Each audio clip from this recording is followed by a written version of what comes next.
Hello, this is Danielle L. Scott, Managing Editor of the Graziadio Business Report blog. Today we have Dr. Larry Cox, Associate Professor and Director of the new Entrepreneurship Program at the Graziadio School of Business and Management. Dr. Cox previously served as Director of the top 10 ranked Entrepreneurship Center at Ball State University and Director of the nationally recognized Weinert Center for Entrepreneurship at the University of Wisconsin-Madison. He was also Director of Research at the Kauffman Foundation, a private nonpartisan foundation that works to harness the power of entrepreneurship and innovation to grow economies and improve human welfare. Dr. Cox, thank you so much for taking the time to talk with us today. Oh, it's great to be here, Danielle. Thank you. So my first question. Clearly, at this point, it's been established we're in a recession. So what should entrepreneurs be doing differently, if anything? Actually, it's a great time to be an entrepreneur. The resources are less expensive right now. You can find people. You can find places to house your business. Everything's cheaper now than it was before. And so really they shouldn't be doing anything differently. They should be doing what they've always done, which is find problems that are interesting to solve, for which there are for-profit solutions. So why are you such a big advocate of creativity in entrepreneurship? Well, I've spent a lot of time around entrepreneurship and around teaching entrepreneurship, and the thing that we've discovered is that basically entrepreneurship is a creative problem-solving process. If you boil it down to what's it about, it's about finding a problem that you care about, that you're passionate about, and finding a for-profit solution for that problem. It's a creative process, and so so you've got to start with creativity, or else you're missing the boat. It's got to be creativity.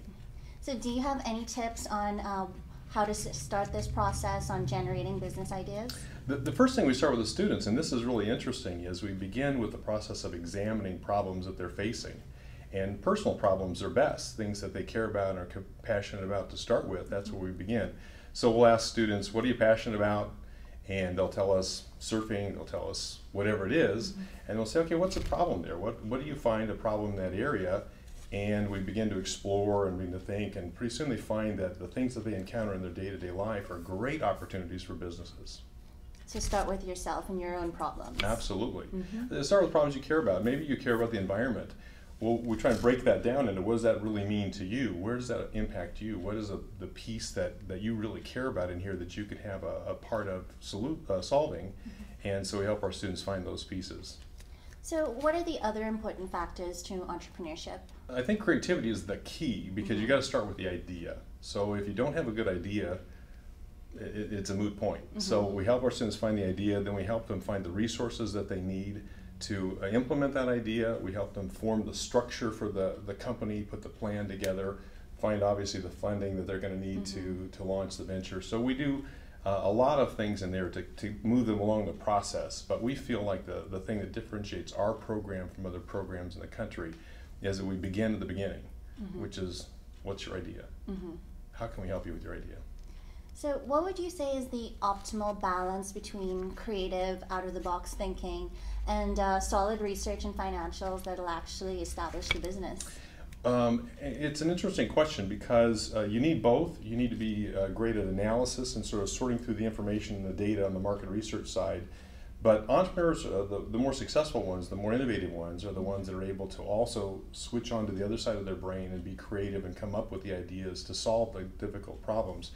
So it's kind of going back and forth between the two. I don't know if there's an optimal blend of creativity and critical thinking, but what we feel is that by the time you're an adult, you're using about 10% of your creative capacity.